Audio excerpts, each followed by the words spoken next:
أشهد أن لا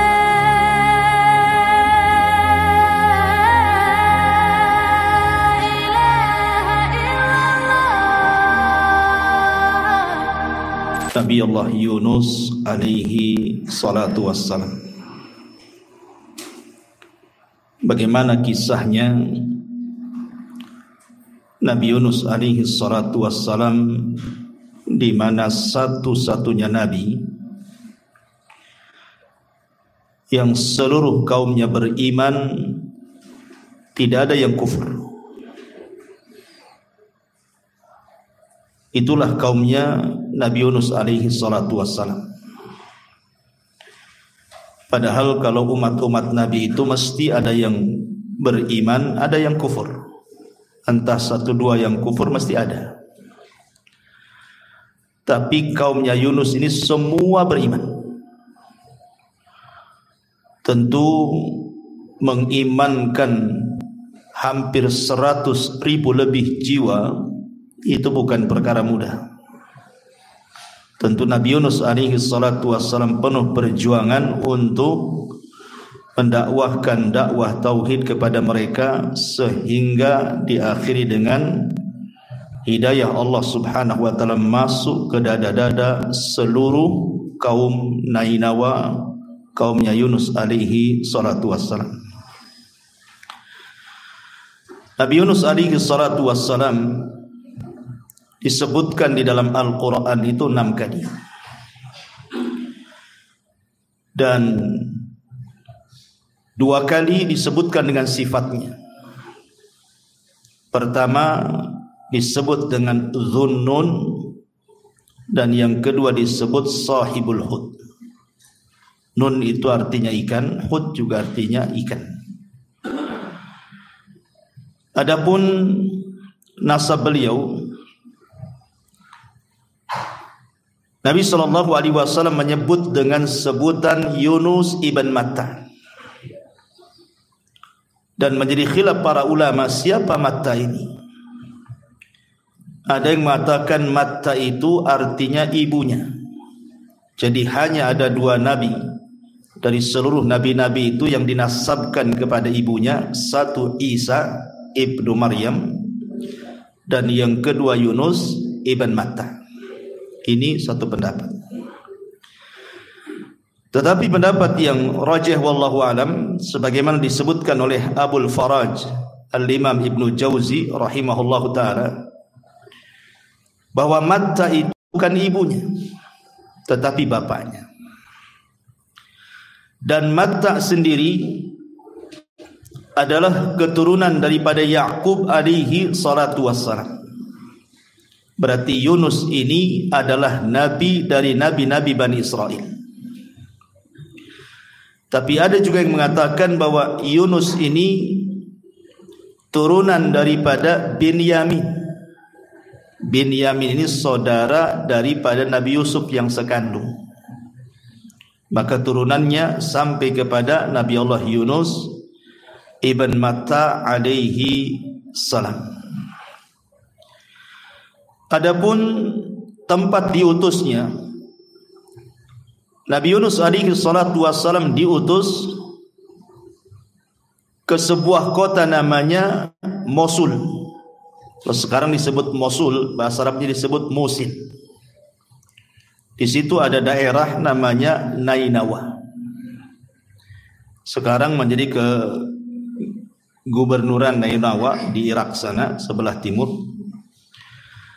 Dan tempatnya masih ada.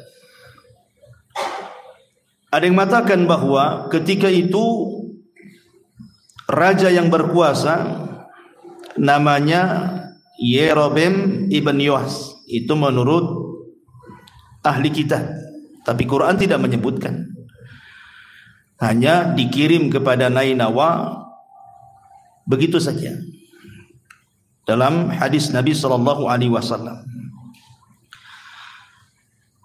Kalau kita memperdalam kisah Nabi Yunus ini memang luar biasa. Nanti banyak syarat pelajaran yang kita akan petik, dan cukup panjang kisahnya karena disebutkan hampir di 6 ayat dalam Quran.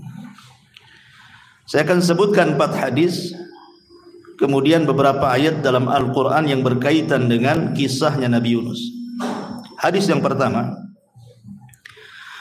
hadis ini dikeluarkan oleh Imam Bukhari dan Muslim dari Abdullah ibn Abbas radhiyallahu anhuma. Nabi SAW bersabda, la yambagi li abdin an yakula ana khairun min Yunus ibn Matta. Tidak boleh bagi seorang hamba mengatakan bahwa aku lebih baik dibandingkan Yunus ibn Matta.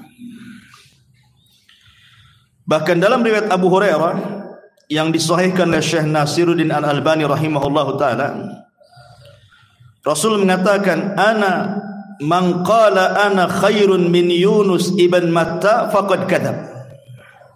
Barang siapa yang mengatakan saya lebih baik dibandingkan Yunus, maka dustakan kata-katanya. Sebagian para ulama ketika memahami dua hadis ini, bukan berarti kemudian Yunus lebih tinggi derajatnya atau lebih mulia dibandingkan Rasul, tidak. Boleh jadi kata para ulama, Nabi SAW mengatakan seperti ini karena belum tahu bahwa dia adalah afdalul anbiya, bahwa dia adalah seutama-utamanya Nabi, maka dia mengatakan seperti itu. Itu satu pendapat.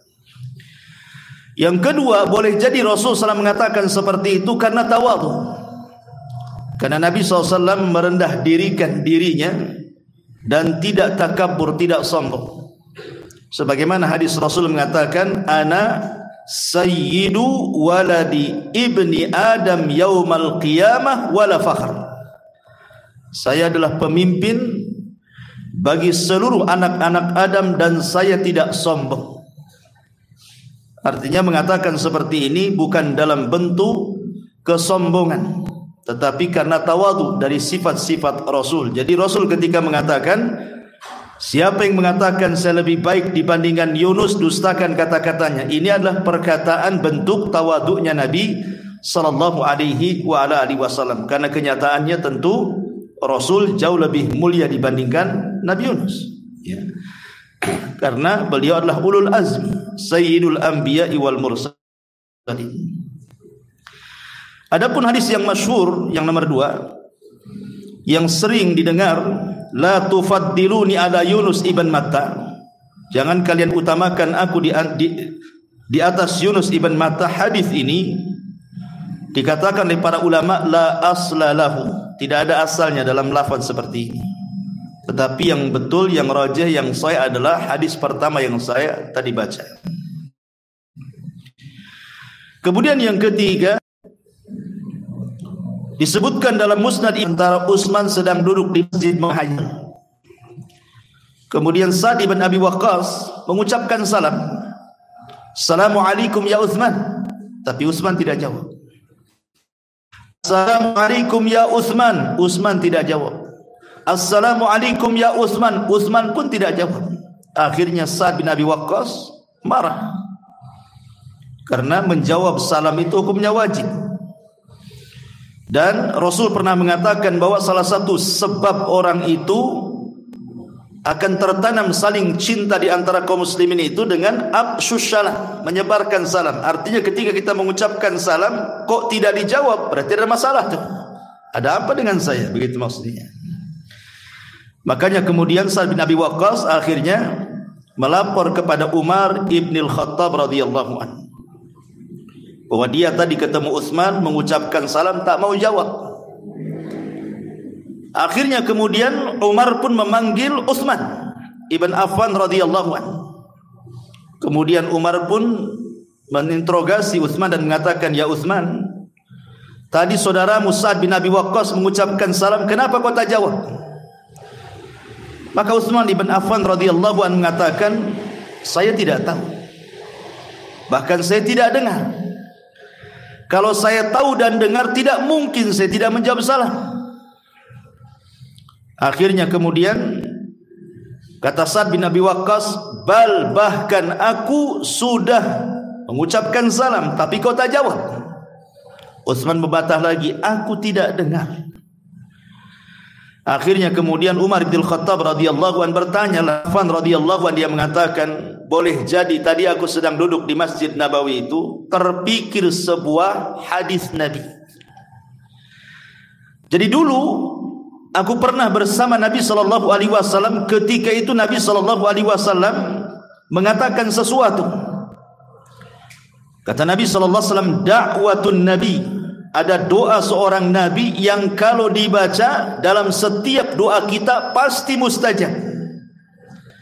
Sebelum Nabi SAW menyebutkan doa itu, tiba-tiba datang Arab Badui menyibukkan Rasul, sehingga Rasul lupa menyampaikan terusan hadis itu, kemudian pulang. Dan aku tidak tahu lafadznya seperti apa. Kata Umar bin Khattab radhiyallahu an, aku juga sama, aku ada di situ, aku pun tak tahu, katanya. Tiba-tiba Sa'ad bin Abi Waqqas mengatakan, "Na'am, aku tahu," katanya. Karena peristiwa itu ketika Rasul sallallahu alaihi wasallam tiba-tiba setelah ngobrol dengan Arab Badui itu langsung pulang, aku ikuti di belakangnya. Dan aku malu untuk memanggil Nabi sallallahu alaihi wasallam karena sudah dekat dengan pintu rumahnya. Maka aku hentakkan kakiku ke tanah supaya ada suara. Maka rupanya Rasul paham, dia melihat rupanya ada Sa'ad bin Abi Waqqas. Maka Nabi SAW mengatakan, ada apa ya Aba Ishaq? Maksudnya kunyah Sa'ad bin Abi Waqqas.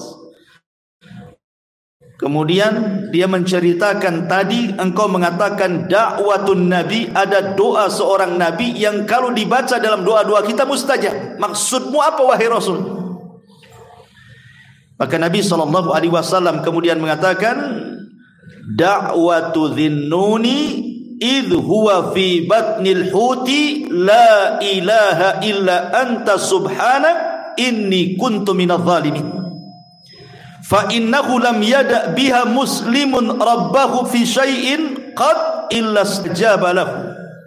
Kata Rasul, oh iya, maksud saya adalah doanya Nabi Yunus alaihi salatu wassalam ketika di perut ikan. La ilahalkan doa ini ketika berdoa kepada Rabbnya untuk meminta sesuatu, pasti Allah kabulkan, kata Nabi.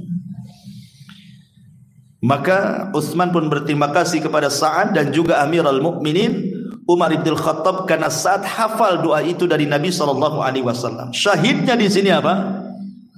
Sa'ad bin Abi Waqqas mendengar hadis dari Nabi SAW tentang doanya Dhinnun. Dhinnun itu maksudnya Nabi Yunus dengan doa la ilaha illa anta subhanaka inni kuntu minadh dhalimin. Artinya ada hubung kait antara Nabi Yunus dengan Nabi SAW. Ini riwayat yang ketiga. Riwayat yang keempat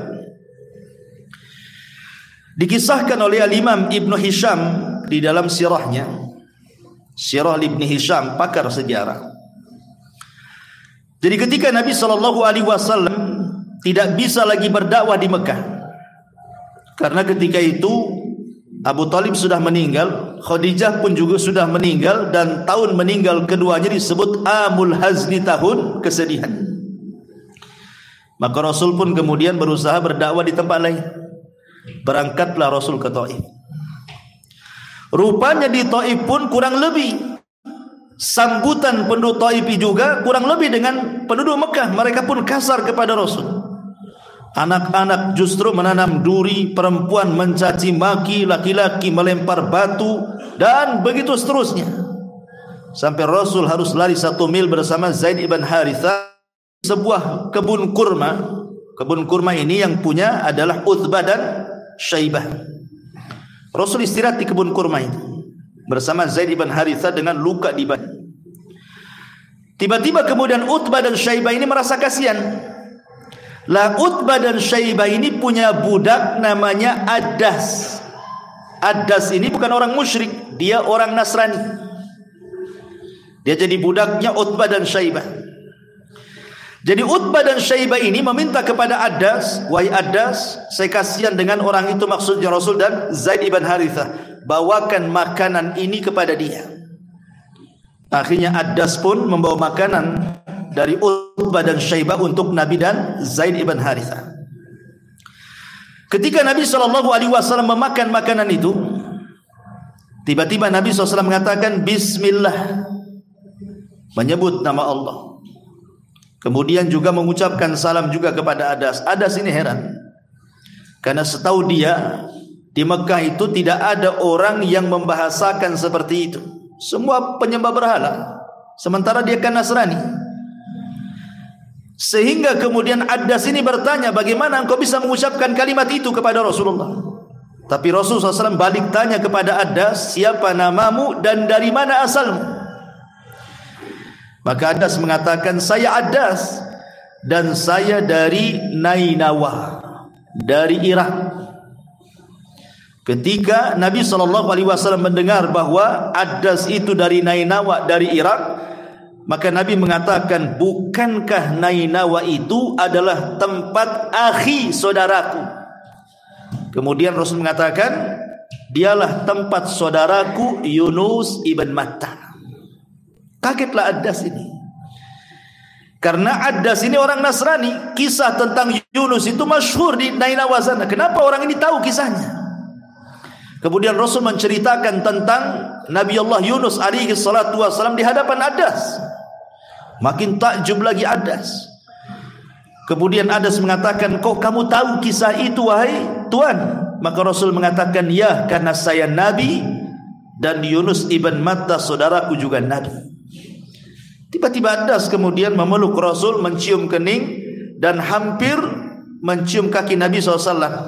Utbah dan Syaibah dari kejauhan khawatir, kok bisa baru ketemu kok kepengaruh gitu ya. Jadi panggillah kemudian Adas ini, kemari. Kemudian kata Utbah dan Syaibah ini mengatakan, la yasrifuka an dinika fa inna dinaka khairun min dinihi. Adas, jangan kau ganti agamamu, kata. Agamamu lebih baik dibandingkan agama orang itu, kata. Syahidnya di sini apa? Nabi SAW menceritakan kisah Nabi Yunus di hadapan Adas, dan di sini tersebut tempat dakwah Nabi Yunus, Nainawa, Irak. Berarti ada hubung kait antara Nabi Yunus dengan Nabi SAW. Ini riwayat-riwayat yang sahih, yang masyhur tentang Nabi Yunus dalam hadis-hadis Nabi SAW. Taib, ini ditinjau dari hadis. Sekarang masuk pada ayat. Masyaallah muslimin yang dimuliakan Allah Azza wa Jalla.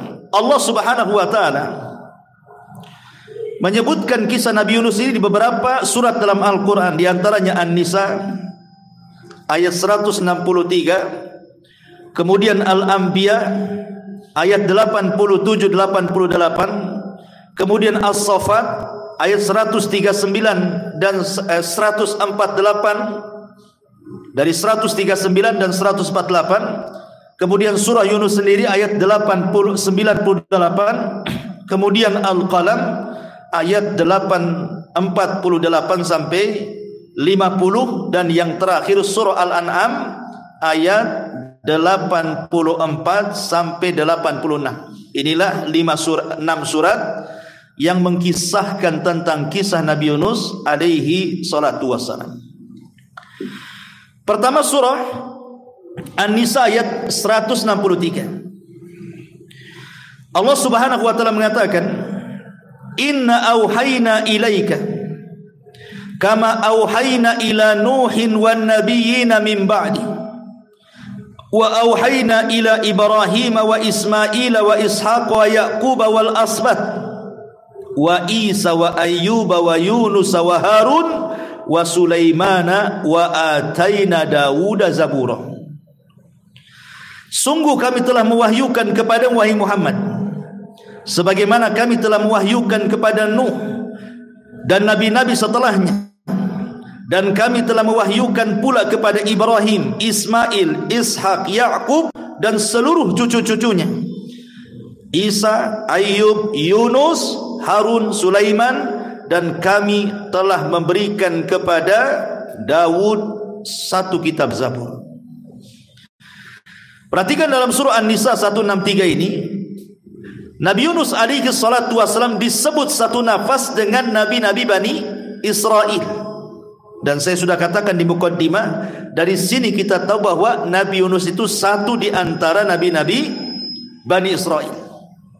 Ini syahid daripada An-Nisa 163. Kemudian juga disebutkan di dalam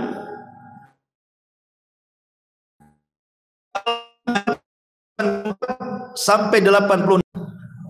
Wa wahabna lahu Ishaq wa Ya'quba kullan hadaina wa Nuhan hadaina min qablu wa min dzurriyyatihi Dawud wa Sulaiman wa Ayyub wa Yusuf wa Musa wa Harun wa kadzalika nazil muhsinin wa Zakaria wa Yahya wa Isa wa Ilyasa kullun minas salihin wa Ismaila wal Yasa'a wa Yunusa wa Lutan wa kullan faddalna 'alal alamin.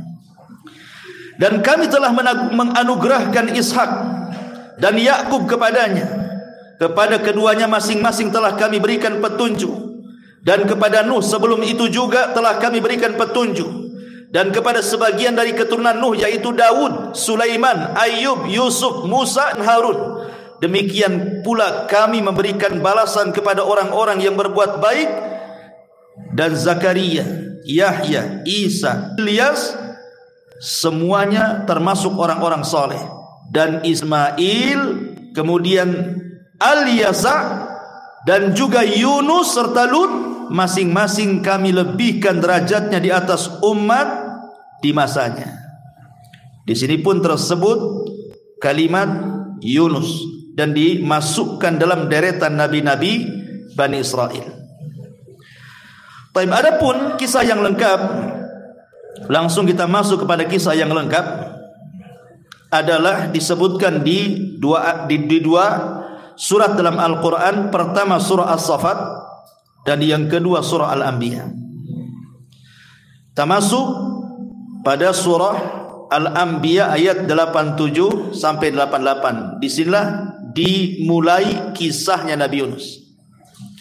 Baik, Allah Subhanahu wa taala mengatakan, wa dhannuni idh dhahaba mughadiban fadhanna an lan naqdira alayhi fanada fi dhulumati an la ilaha illa anta subhanak inni kuntu minadh dhalimin fastajabna lahu wa najjaynahu minal ghammi wa kadzalika nunjil mu'minin.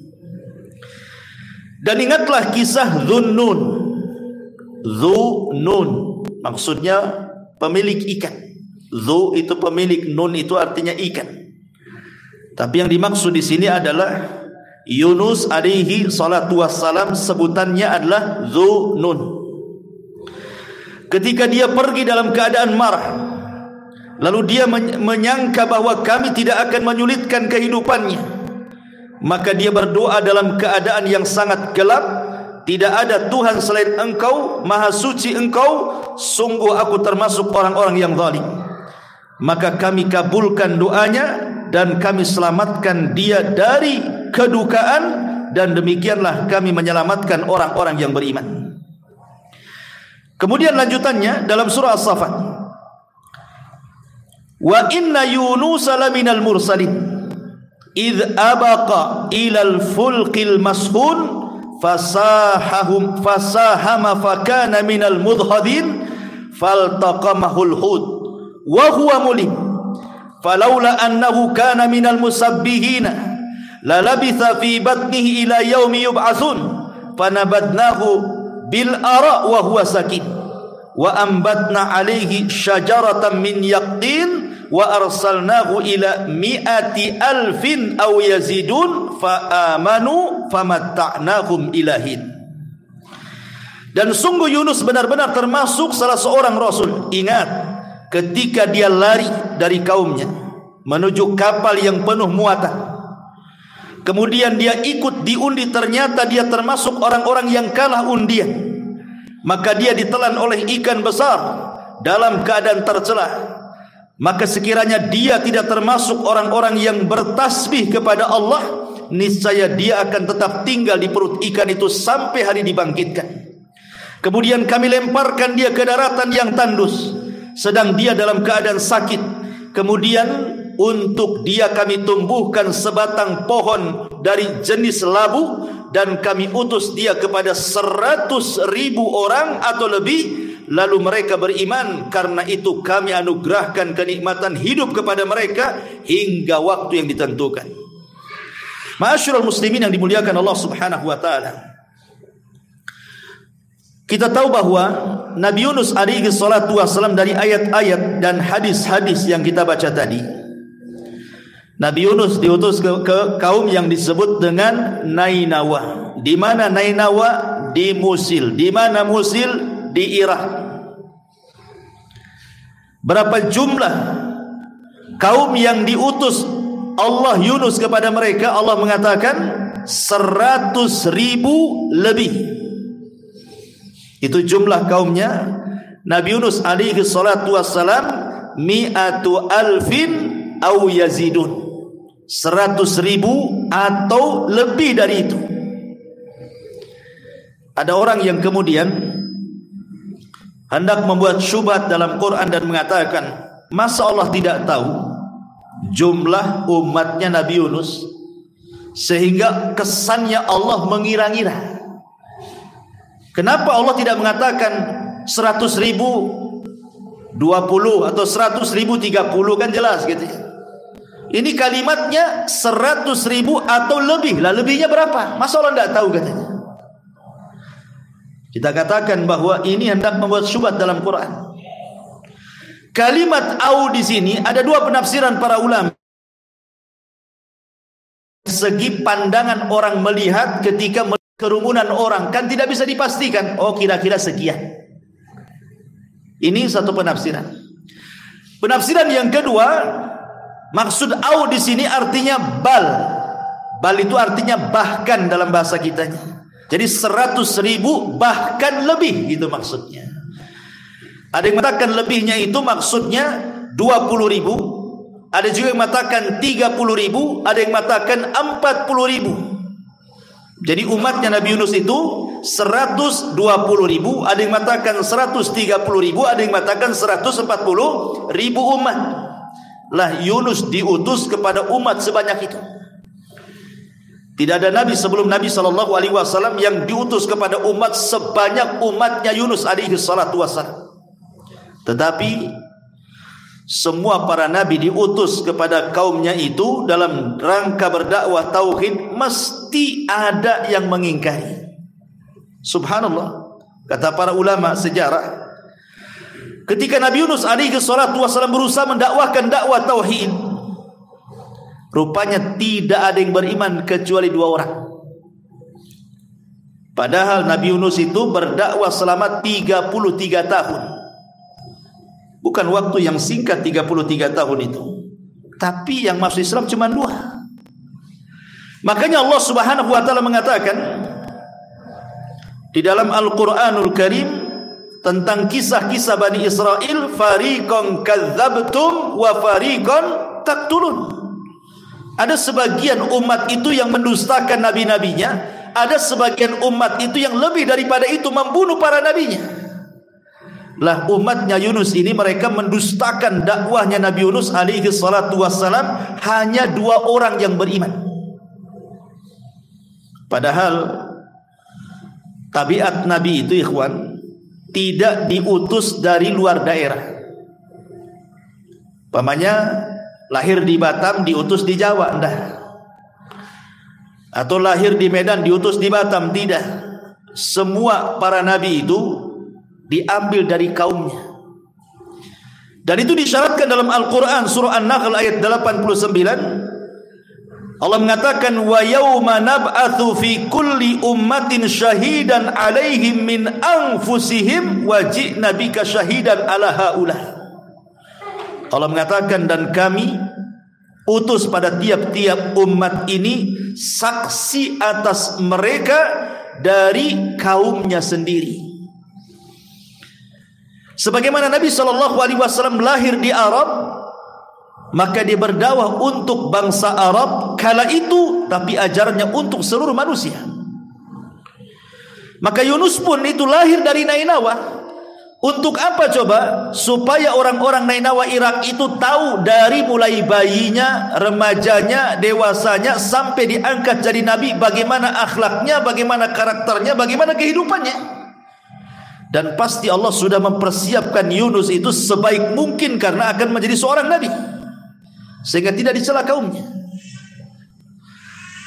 Dan setiap nabi itu akan bicara dengan lisan kaumnya. Dan itu disyaratkan juga di dalam surah Ibrahim ayat keempat. Allah mengatakan, wa ma arsalna mir rasulin illa bilisani qaumihi. Dan tidaklah kami utus tiap-tiap umat seorang rasul kecuali berbicara dengan lisan kaumnya, supaya mudah dimengerti. Ya tidak mungkinlah kita orang Indonesia, Rasul kita orang Inggris tidak bisa bahasa Indonesia, kan susah pula dia. Kita pula susah jadinya memahaminya kan. Artinya Allah Subhanahu wa taala sudah mudahkan Yunus itu untuk berdakwah kepada kaumnya. Tapi subhanallah, persis seperti Allah katakan, kadzalika ma atal ladzina min qablihim mir rasulin illa qalu sahirun majnun. Dan begitulah kami datangkan para nabi sebelum Nabi SAW, kecuali kaumnya mengatakan nabi itu tukang sihir ataupun nabi itu gila. Jadi kaumnya Yunus itu menggila-gilakan Yunus dan menganggap Yunus itu tukang sihir, sama dengan Rasulullah. Dikatakan tukang sihir, dikatakan orang gila, dikatakan pemecah belah. Dan ini ada pelajaran besar bagi kita. Siapapun antum yang mendakwahkan dakwah tauhid, maka sunnatud dakwah itu pasti ada orang yang akan memusuhi antum. Pasti ada. Siapapun yang berdakwah dakwah tauhid, pasti ada yang akan memusuhi antum. Sebagaimana para nabi dan rasul mendakwahkan dakwah tauhid, dimusuhi kaumnya. Karena itu sunnatud dakwah. Ma'asyiral muslimin yang dimuliakan Allah Azza wa Jalla, Yunus itu didustakan oleh kaumnya, hanya 2 orang yang beriman. Sebab itulah maka Nabi Allah Yunus alaihi salatu wassalam marah kepada kaumnya. Sudah 33 tahun berdakwah, tidak ada juga yang beriman. Akhirnya Yunus pun mengancam kaumnya, karena kalian sudah tidak mau beriman kepada Allah, kupastikan dalam 3 hari ini azab Allah akan menimpa kalian. Akhirnya kaumnya cuek-cuek saja, gak peduli dengan nabinya. Hari pertama tak pun nampak tuh tanda-tanda ada azab itu. Hari kedua juga sama, tak ada tanda-tandanya. Nabi Yunus alaihi salatu wassalam akhirnya takut lebih didustakan kaumnya. Kalau setelah 3 hari juga tidak kunjung ada, tentu orang makin mendustakan dirinya. Maka dia pergi dari Nainawa. Rupanya ketika Yunus pergi itu hari ketiga, Allah Subhanahu wa taala memperlihatkan azabnya kepada penduduk Nainawa dengan dikirim awan hitam yang siap menggulung mereka. Dari situlah kemudian tokoh-tokohnya, raja yang berkuasa dan juga tokoh-tokohnya, mereka baru sadar bahwa selama ini kita sia-siakan Nabi di tengah-tengah kita. Kita tidak beriman kepada dia sampai dia pergi. Dan sekarang Allah tunjukkan azab itu sudah ada tanda-tandanya. Akhirnya sang raja memerintahkan seluruh rakyat Nainawa yang berjumlah 100.000 lebih itu untuk bertobat kepada Allah Subhanahu wa taala, beriman kepada syariat Yunus alaihi salatu wassalam. Sementara Nabi Yunus tidak tahu. Dia kan sudah pergi, kalau kaumnya sudah beriman, gitu masalahnya. Ma'asyiral muslimin yang dimuliakan Allah Azza wa Jalla, dari sini ada persoalan bahwa iman itu terbagi menjadi 2. Supaya antum paham, iman itu terbagi menjadi 2. Yang pertama, ada namanya iman itu sifatnya idtirari, terpaksa. Ada yang kedua, iman itu disebut ikhtiari, karena kehendaknya.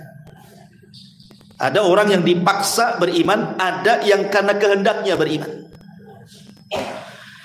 Kalau terpaksa dan disebut idtirar, maka iman yang terpaksa itu tidak ada guna. Iman yang terpaksa itu tidak bermanfaat bagi pelakunya. Dan itu disebutkan di dalam Al-Quran. Allah mengatakan, falamma ra'au ba'sana qalu amanna billahi wahdah wa kafarna bima kunna bihil musyrikun wa kafarna bima kunna bihi musyrikin falam yaku yanfa'uhum imanuhum lama ra'au ba'sana sunnatallahi allati qad khalat min ibadihi wa khasira hunalikal kafirun. Maka ketika mereka melihat adab, mereka berkata, kami hanya beriman kepada Allah saja, dan kami ingkar kepada sesembahan yang telah kami persekutukan dengan Allah. Maka iman mereka ketika itu, ketika mereka telah melihat adab, maka kami anggap iman mereka tidak berguna lagi bagi mereka. Itulah ketentuan Allah yang telah berlaku terhadap hamba-hambanya, dan ketika itulah ruginya orang-orang kafir. Perhatikan Fir'aun, di ujung hayatnya dia mengatakan, amantu bima amanat bihi banu Israel. Aku beriman dengan apa yang diyakini Bani Israel kepada Musa. Pertanyaannya, manfaat enggak imannya Fir'aun ketika mengucapkan seperti itu? Tidak. Tetap saja Fir'aun ditolak keimanannya. Makanya dalam Islam itu kalau kita cerita taubat, dalam Islam sendiri mengatakan bahwa taubat itu akan diterima kalau seandainya ada dua perkara. Satu, belum ditenggorokan. Sebagaimana hadis Nabi sallallahu alaihi wasallam, innallaha yaqbalu taubata 'abdin ma lam yughargir. Dalam hadis yang disahihkan oleh Syekh Al-Bahimahullah taala, Allah masih menerima tobatnya hamba selama nyawa belum di kerongkongan. Artinya kalau sudah nyawa di kerongkongan, ya ditolaklah tobatnya. Kemudian yang kedua, selama matahari belum terbit dari arah barat. Dan itu difirmankan dalam surah Al-An'am ayat 158, di mana Allah mengatakan, la yanfa'u nafsan imanuha lam takun amanat min qablu au kasabat fi imaniha khairah. Allah mengatakan, iman seseorang tidak akan manfaat kalau sebelumnya dia belum beriman atau setelahnya dia beriman belum beramal saleh. Maka tidak ada gunanya kalau seandainya matahari itu sudah terbit dari arah barat. Lah dari sini ma'asyiral muslimin, ketika Fir'aun mengatakan saya beriman, tetap saja ditolak keimanannya. Kenapa? Karena dia ngomong itu terpaksa, karena sudah digulung oleh ombak.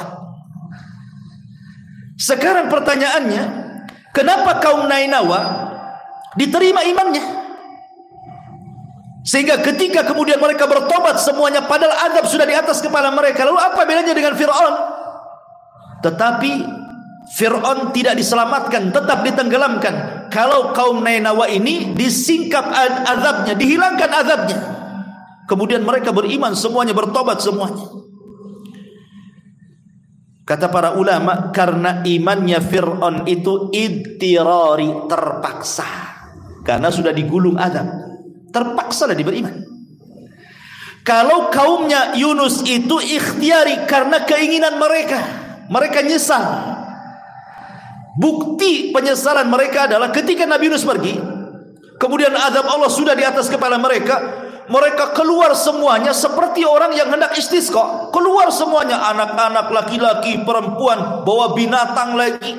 Kemudian ketika sampai di tanah lapang, dipisahkan, anak-anak sebelah sini, ibu-ibu dan bapak-bapak sebelah sana, anak-anak binatang sebelah sini, induk-induk binatang sebelah sana. Sengaja dipagar sehingga anak-anak nangis, binatang-binatang juga anak-anak yang menjerit menengok induk yang dipisahkan itu, dan semua menangis, mulai dari anak-anak, kemudian orang dewasa, laki-laki, perempuan, dan betul-betul mereka ingin bertobat kepada Allah Azza wa Jalla. Sebab itulah azabnya dihilangkan. Ya. Berarti keimanan penduduk Nainawa itu bukan terpaksa, tapi karena ikhtiar, keinginan mereka ingin tobat. Makanya mereka diterima. Dari sini Allah katakan di dalam Al-Quranul Karim ketika menjelaskan tentang tobatnya penduduk Nainawa ini, apa firman-Nya? Allah mengatakan dalam surah Yunus 98, falaula kanat qaryatun amanat fanafa'aha imanuha illa qauma Yunus lamma amanu kashafna anhum adzabal khizyi fil hayatid dunya wa matta'nahum ilahin. Maka mengapa tidak ada penduduk satu negeri pun yang beriman lalu imannya itu bermanfaat kepada mereka selain kaumnya Yunus. Ketika mereka kaum Yunus itu beriman, kami hilangkan dari mereka azab yang menghinakan dalam kehidupan dunia, dan kami beri kesenangan kepada mereka sampai waktu yang ditentukan. Akhirnya semua kaum Nainawa yang 100.000 lebihnya bisa 20.000, 30.000, 40.000, semua beriman. Tidak ada satupun kaum yang beriman semuanya kecuali kaum Nainawa. Kalau sebelumnya nabi-nabi adalah yang beriman, ada enggak gitu ya. Nabi SAW saja ada yang beriman, ada yang enggak kan gitu. Abu Jahal tak beriman, Abu Lahab enggak beriman, bahkan orang terdekatnya Rasul Abu Thalib tak beriman juga. Tapi kaum Nainawa ini semua beriman. Ajaib gitu ya. Ma'asyiral muslimin yang dimuliakan Allah Subhanahu wa taala. Ketika mereka beriman itu, Nabi Yunus tidak tahu. Karena dia sudah pergi masalahnya. Pergi dalam posisi marah dia. Makanya tadi Allah Subhanahu wa taala katakan wa dhannun, dan Nabi Yunus alaihi salatu wassalam, dhunnun itu idzahaba mughadiba. Dia pergi dalam kondisi marah. Ma'asyiral muslimin yang dimuliakan Allah Azza wa Jalla. Marah itu kadang-kadang perlu. Sebagaimana Nabi SAW dikisahkan oleh Aisyah radhiyallahu anha ummul mukminin. Apa kata Rasulullah? Kata Aisyah radhiyallahu anha, "Ma daraba Rasul sallallahu alaihi wasallam syai'an qad bi yadi. Wala imra'ah wala imra'atan wala khadiman illa an yujahida fi sabilillah." Rasul itu tidak pernah memukul dengan tangannya sedikit pun, baik kepada istri-istrinya ataupun kepada pembantu-pembantunya, kecuali dalam rangka jihad. Kalau dalam jihad dia harus mengayunkan pedang lah. Kemudian kata Aisyah di ujung hadis, ya, dia mengatakan wa manila minhu syai'un qad fayantaqimu min sahibihi illa an yantahika syai'un min maharimillah fayantaqimu lillahi azza wajalla. Dan Rasul tidak pernah marah untuk membalas sesuatu dengan kemarahannya, kecuali kalau di hadapan ada orang-orang merobek kehormatan Allah. Kalau ada orang-orang yang merobek kehormatan Allah, melanggar yang diharamkan Allah Subhanahu wa taala, di sini Rasul marah. Rasul marah. Makanya ketika ada seorang wanita dari Bani Mahzumah, wanita ini anak pejabat, mencuri ketahuan. Kemudian orang-orang dari Bani Mahzum mengatakan, cobalah seseorang datang kepada Rasul, janganlah, dia kan wanita mulia, anak pejabat, masa mau dihukum dipotong tangan, kasihanlah dia. Akhirnya orang-orang ini mengatakan, coba kalau kalian datangi Usama bin Zaid. Bukankah Usama bin Zaid itu sahabat yang paling dicintai Nabi, karena dia anak daripada Zaid ibn Haris, anak angkatnya. Coba lobi dia, mudah-mudahan berhasil agar Rasul tidak menghukum wanita pejabat dari Bani Mahzumah itu. Maka kemudian Usama datang kepada Rasul, menceritakan bahwa dia diutus oleh Bani Mahzum supaya Rasul jangan menghukum wanita yang mencuri itu, karena wanita itu anak pejabat. Maka Nabi SAW marah dan mengatakan, innama ahlakal ladzina qablakum annahum kanu idza saraqa fihimus syarib tarakuh Wa idza saraqa fihi mudhaif aqamu alaihi al-had. Wa aimullah law Fatimah binta Muhammadin saraqat laqata'tu yadaha, kata Rasul. Kata Nabi SAW, enak saja hancurnya umat sebelum kalian, kata Rasul, apabila pencurinya orang-orang mulia, kalian tinggalkan hukumannya. Apabila pencurinya orang-orang lemah, kalian pula tegakkan hukumannya. Demi Allah, kalau seandainya Fatimah putri Muhammad mencuri, ku potong sendiri tangannya. Bisa. Marah itu penting kalau dalam masalah melihat kemungkaran. Maka Nabi Yunus itu marah gitu loh. Sudah didakwai selama 33 tahun, tidak pula beriman kepadanya. Sudah diancam-ancam azab, tidak pula beriman kepadanya. Makanya dia pergi dalam kondisi marah. Rupanya Yunus tidak tahu kalau kaumnya sudah beriman, itu masalahnya. Akhirnya Allah Subhanahu wa taala menguji Yunus alaihi salatu wassalam. Kenapa? Karena dia belum diizinkan pergi dari kaumnya, dia berijtihad sendiri keluar hijrah dari kaumnya. Beda dengan Lut alaihi salam. Kenapa dia meninggalkan Sodom kemudian hijrah ke Palestina? Karena Allah Subhanahu wa taala sudah mengutus 3 malaikat memberitahu kaum Lut, memberitahu Nabi Lut bahwa ni subuh akan datang azab kepada kaummu, kau pergi. Berarti Nabi Lut diizinkan kan? Makanya dia pergi. Setelah pergi datanglah azab oleh Allah Subhanahu wa taala lewat malaikat Jibril dengan satu sayapnya. Diangkatnya kaum Sodom ke langit, kemudian dihujani meteor, kemudian ditumpahkan lagi ke bumi, dan sekarang jadi laut mati. Lut keluar hijrah karena ada izin. Nabi Ibrahim alaihi salatu wassalam berdakwah kepada Namrud di Irak. Dia tidak bisa lagi mendakwahi mereka, dan Allah sudah izinkan untuk hijrah. Maka Ibrahim hijrah ke Syam, ke Palestina, kemudian ke Mesir, sampai ke Jazirah Arab. Termasuk Nabi Musa, dia hijrah karena dia tidak bisa lagi untuk mendakwahi orang-orang Mesir di bawah kekuasaan Fir'aun dan membahayakan Bani Israel. Perintahkan Musa untuk hijrah dari Mesir ke mana? Ke Palestina. Jadi nabi-nabi ini diizinkan hijrah, makanya tidak diuji oleh Allah. Termasuk Nabi kita Muhammad SAW hijrah dari Mekah ke Madinah karena memang tidak bisa lagi berdakwah di Mekah. Makanya ketika dia mendatangi Abu Bakar Siddiq radhiyallahu anhu, dia mengatakan, "Qad adina li bil hijrah ya Abu Bakrin." Abu Bakar, Allah sudah izinkan aku hijrah. Kata Abu Bakar, "As-suhbatu suhbatu Rasul." Bolehkah aku menjadi temanmu hijrahmu, menjadi teman hijrahmu? Kata Rasul, "As-suhbatu suhbatu ya Abu Bakrin." Boleh kau jadi temanku. Maka Rasul pun setelah dapat izin Allah keluar dari Mekah hijrah ke Madinah. Lah Nabi Yunus ini belum ada izin, dia main keluar gitu saja. Makanya kemudian Allah Subhanahu wa taala menguji Nabi Yunus alaihi salatu wassalam.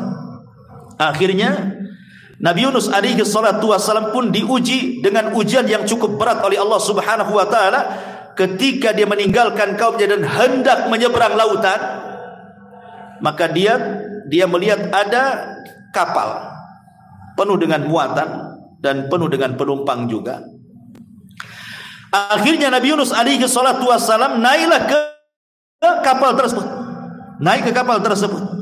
Kemudian mengambil tempat duduk di ujung. Ya, karena penuh barang, penuh orang. Ketika datang waktu sholat, Nabi Yunus sholat di situ. Dan orang-orang memperhatikan, menunjukkan bahwa ini orang mulia. Ibadah sendiri di atas kapal. Tiba-tiba ma'asyiral muslimin yang dimuliakan Allah Subhanahu wa taala, ketika kapal ini sudah mulai berjalan ke tengah lautan, ada yang mengatakan tiba-tiba ada ikan paus atau ikan besar yang hendak menyerang perahu. Atau pendapat dari kalangan ahli tafsir, enggak ada dalilnya ya. Ini kan pendapat saja. Ada juga yang mengatakan tiba-tiba datang petir sehingga menggoyang kapalnya. Kapal penuh dengan muat, bisa saja dia robohkan begitu. Tapi ada juga yang mengatakan bahwa datang ombak besar sehingga mengombang-ambingkan kapal sehingga tidak bisa tidak harus dikurangi beban kapalnya. Kalau tidak, tenggelamlah kapal ini. Mulailah mereka mengeluarkan barang-barang di atas kapal untuk mengurangi beban kapal itu. Tapi sudah banyak dibuang barang-barang pun masih juga over kapasitas. Begitulah tamaknya orang kan, apalagi pedagang itu. Kapal ini kadang-kadang di luar kapasitasnya masih dijejeli barang saja kan. Penumpang tuh sudah seatnya habis masih juga masuk. Berdirilah di situ.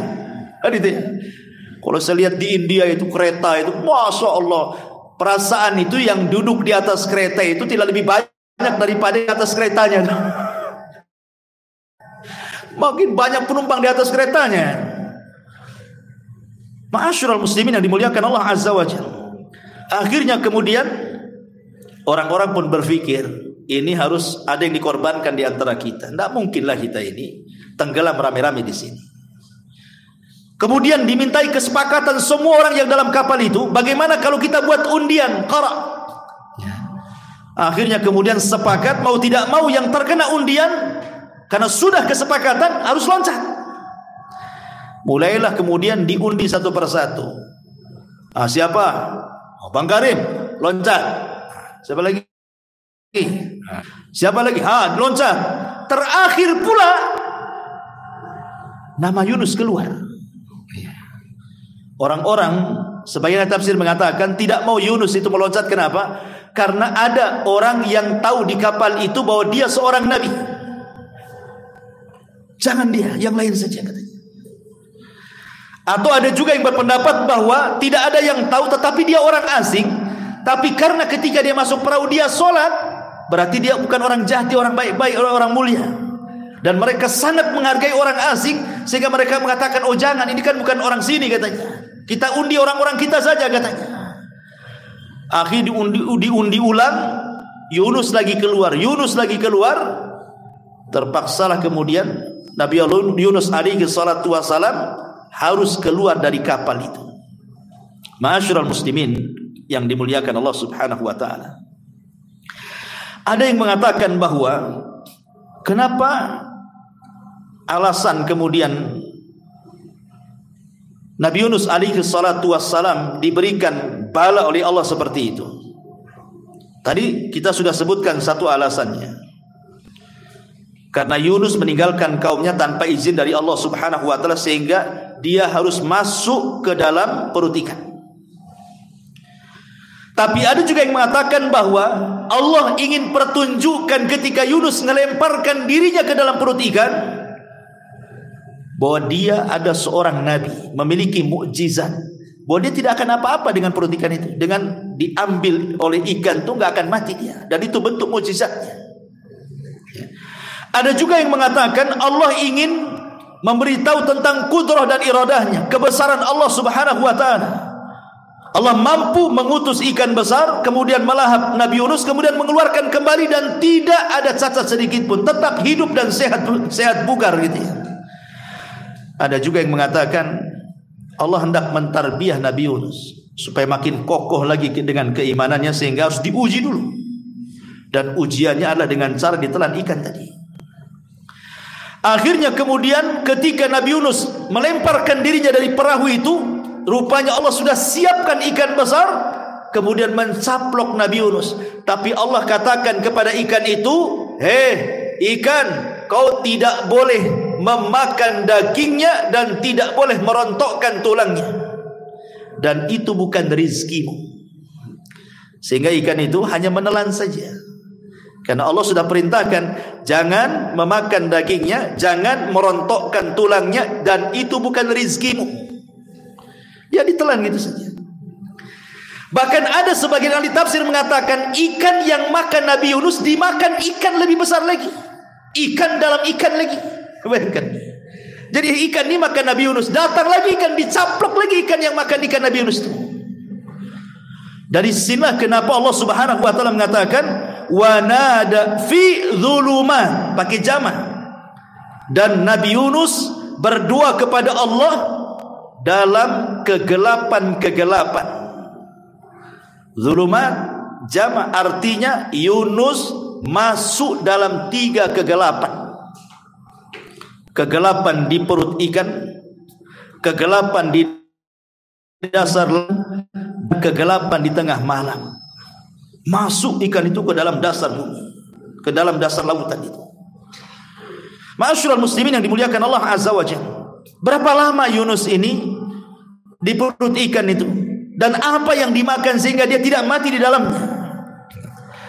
Sebagian ahli tafsir, sebagaimana disebutkan Imam Ibnu Katsir di dalam tafsirnya, membawakan beberapa pendapat para ulama. Di antaranya ada yang mengatakan Nabi Yunus itu tinggal di perut ikan arba'ina yauman, 40 hari.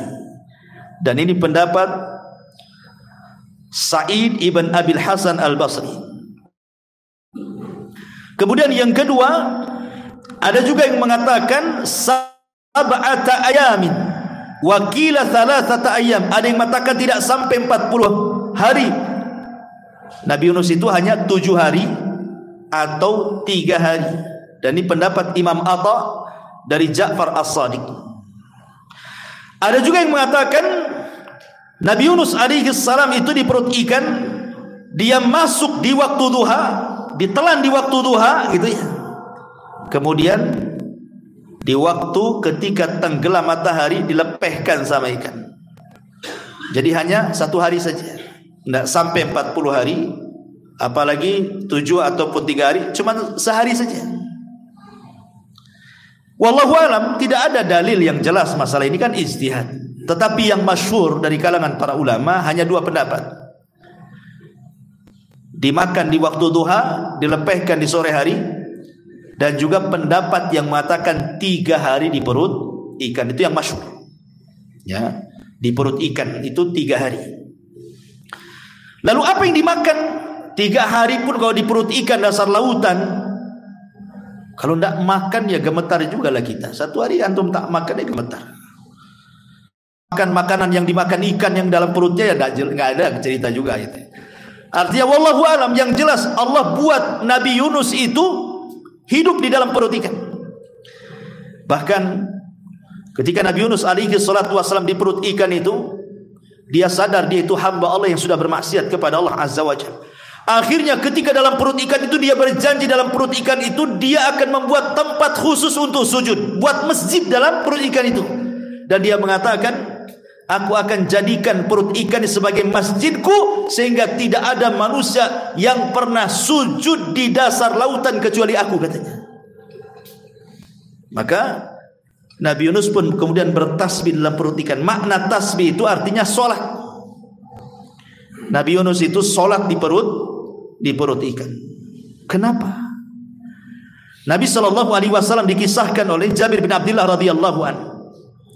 Kana Nabi SAW idza hajabahu amrun fazi'a ila shalah. Rasul itu kalau ada masalah yang tidak bisa keluar, maka sebagai penyelesaiannya Rasul langsung salat. Dari sini Allah katakan wasta'inu bis sabri wassalah. Mintalah pertolongan dengan sabar dan salat.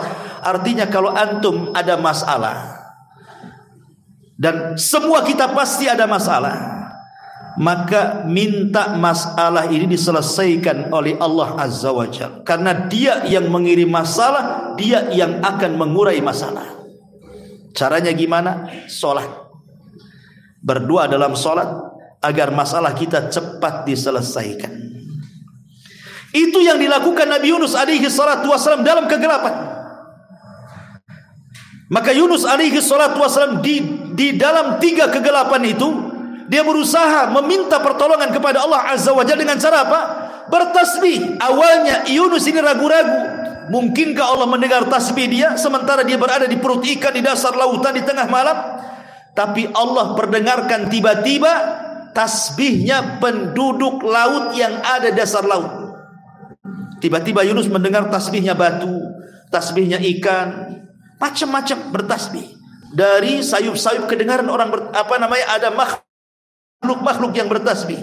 Ya, karena Allah mengatakan wa in min kulli syai'in illa yusbihuna bihamdi. Tidak ada satupun yang Allah ciptakan di permukaan bumi kecuali semua makhluknya bertasbih kepada Allah. Tetapi kan kita tidak tahu bagaimana tasbih mereka. Tapi Yunus diperdengarkan. Maka sejak dia diperdengarkan tasbih itulah, maka dia pun kemudian berdoa dan bertasbih kepada Allah Subhanahu wa taala, la ilaha illa anta subhanaka inni kuntu minadh dhalimin. Subhanallah. Nabi Yunus alaihi salatu wasallam tidak berdoa tapi berzikir. Nabi Yunus tidak mengatakan ya Allah tolong aku, selamatkan aku, tidak. Tapi Nabi Yunus alaihi salatu wassalam hanya mengatakan la ilaha illa anta, tidak ada sembahan yang berhak disembah kecuali engkau. Subhanak, maha suci engkau. Inni kuntu minadh dhalimin. Memang aku yang termasuk orang zalim ya Rabb. Aku salah meninggalkan kaumku padahal kau belum izinkan. Lihat bagaimana orang-orang yang ingin bertobat, tirulah tobatnya Nabi Yunus alaihi salatu wassalam. Kalau kita ada masalah ikhwatu fiddin, harusnya kita ini introspeksi dosa apa yang sudah kita lakukan. Lihat Yunus, dia tidak mengatakan ya Allah selamatkan, persis seperti perkataan Nabi kan. Ketika Nabi SAW dilempari oleh penduduk Taif itu, Rasul tidak mengatakan ya Rabb aku kan Nabi, kenapa kau biarkan orang-orang yang melempariku itu. Beginikah balasan seorang Nabi ya Rabb, harus dilempari batu? Tidak, Rasul tidak mengatakan seperti itu. Sama dengan Yunus juga mengatakan ya Rabb, aku loh sudah 33 tahun berdoa, begini rupanya balasannya.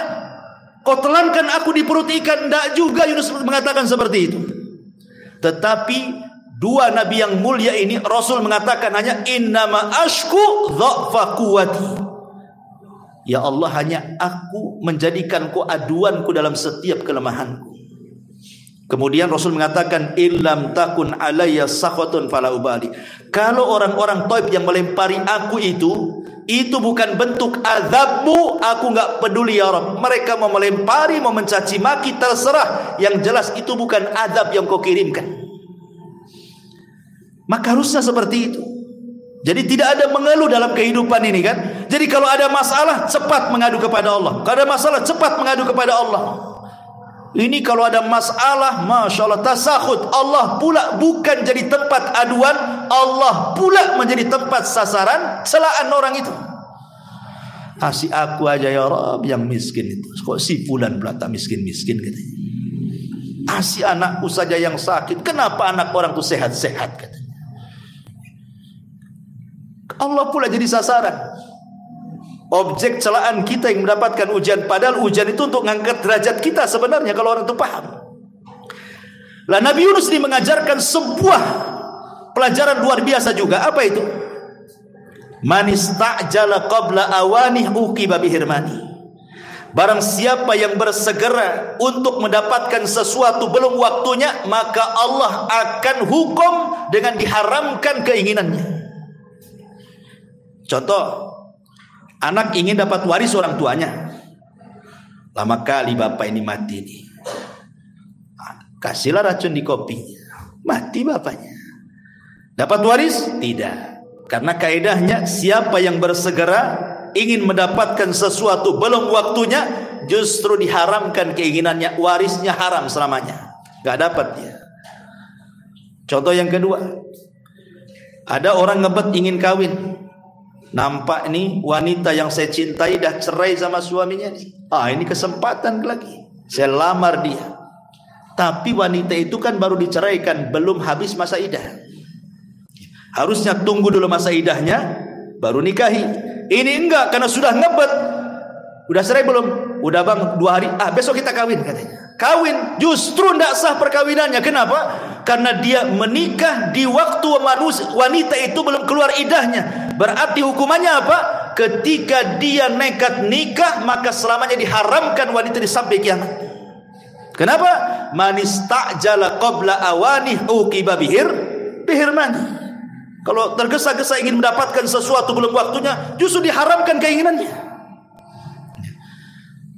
Artinya bahwa Yunus ini tergesa-gesa, makanya kemudian diberikan ujian. Makanya Nabi SAW mengajarkan kepada kita dari kisah Nabi Yunus itu, disebutkan dalam surah Al-Qalam itu kan, wala takun kasahibil huti idnada wa huwa maqdu. Jangan pernah engkau wahai Muhammad seperti Yunus ketika dia berdoa dalam kondisi sedih. Maknanya apa? Nabi Yunus belum hijrah, tiba-tiba hijrah sendiri. Jangan seperti Yunus. Kamu ada waktu hijrahnya nanti. Jangan tergesa-gesa, gitu maksudnya. Jadi sesuatu itu pun al-ajalatu minasyaitan, kata Rasul. Tergesa-gesa itu dari setan. Maka jangan tergesa-gesa. Nanti datang juga waktunya. Ma'asyiral muslimin yang dimuliakan Allah Azza wa Jalla. Kemudian juga pelajaran lain apa? Ini juga pelajaran yang luar biasa dari Yunus alaihi salatu wassalam ketika di perut ikan itu. Apa itu? Nabi Yunus alaihi salatu wassalam bertasbih di perut ikan. Yang tasbihnya itu terdengar sampai ke langit. Disebutkan dalam hadis dhaif, tapi hadisnya dhaif. Para malaikat di langit itu mendengar ada suara sayup-sayup dari dasar lautan. Sehingga satu malaikat dengan malaikat yang lain itu saling bicara. Kayaknya kita semua kenal lah suara itu. Itu suara siapa itu? Maka Allah mengatakan itu suara Yunus ibn Matta. Maka malaikat kasihan dengan Yunus, meminta syafaat kepada Allah agar Allah menolong Nabi Yunus ini. Makanya dengan syafaatnya para malaikat, akhirnya Allah tolong dan Allah selamatkan Nabi Yunus. Sebenarnya bukan syafaat malaikat, tetapi Nabi Yunus itu mengajarkan kepada kita tentang amalan sirriyah. Amalan yang tidak ada yang tahu kecuali dia dengan Allah subhanahu wa ta'ala. Siapa yang tahu Nabi Yunus dalam perut ikan bertasbih? Mau riak sama siapa? Ketika itu belum ada handphone, kecuali Nabi Yunus bawa handphone ke dalam perut ikan selfie, mungkin ya. Nggak ada handphone di zaman itu. Mau riak sama siapa di perut ikan dasar lautan lagi, di kegelapan malam lagi. Jadi murni dia ikhlas lillahi ta'ala. Dia sujud bertasbih, la ilaha illa anta subhanaka inni kuntu minadh dhalimin. Kata para ulama, di antara manfaat amalus sir, amal yang tidak terang-terangan, yang tahu hanya kita dengan Allah saja, salah satunya adalah daf'ul bala, bahwa Allah subhanahu wa ta'ala akan mencegah adanya bahaya yang akan menimpa kita, dan kita bisa keluar dari bahaya itu. Contohnya apa? Seperti kisah Ashabul Ghar. 3 orang yang masuk ke dalam gua, tiba-tiba batu datang menutup pintu gua, tidak bisa keluar orang ini. Mereka mengatakan matilah kita di sini, katanya. Akhirnya 3-tiganya azam untuk bertawasul dengan amalus sir, amal-amal rahasia yang tahu hanya mereka dengan Allah saja, dengan birrul walidain, dengan sedekah dan amanah, dan dengan menjaga kehormatan. Tiba-tiba batu menggelinding dan mereka bisa keluar. Ya, sama dengan Nabi Yunus ini. Dia melakukan amalus sir di dalam perut ikan, akhirnya Allah selamatkan. Makanya pentinglah dalam hidup kita ini ada amalan-amalan yang tidak ada yang tahu kecuali Allah saja. Gunanya apa? Di saat kita lagi kesulitan, kita bertawasulah dengan amalan itu. Ya Rabb, dulu aku pernah sholat malam, gak ada yang tahu kecuali aku saja. Dan aku ikhlas. Aku lagi susah nih ya Rabb, tolong. Kan enak. Ya. Tapi masalahnya, amalan mana di antara amalan kita yang tersembunyi, ikhwan? Semua tampak masalahnya. Sholat kalau bisa orang tahu, sedekah kalau bisa orang muji, gitu ya. Haji kalau bisa orang tahu, kemudian disebut Pak Haji, Bu Haji, dan begitu seterusnya. Kayaknya amalan kita ini maunya itu dibicarakan. Kembali bahwa setelah itu kemudian Nabi Yunus alaihi salatu terus bertasbih.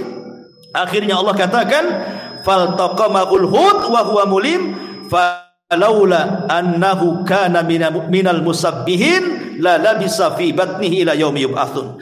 Maka dia ditelan oleh ikan besar dalam keadaan tercela, maka sekiranya dia tidak termasuk orang-orang yang bertasbih kepada Allah, niscaya dia tidak akan pernah keluar dari perut ikan itu sampai kiamat dibangkitkan. Tapi karena dia seorang nabi yang bertasbih, maka Allah keluarkan dia dari perut ikan.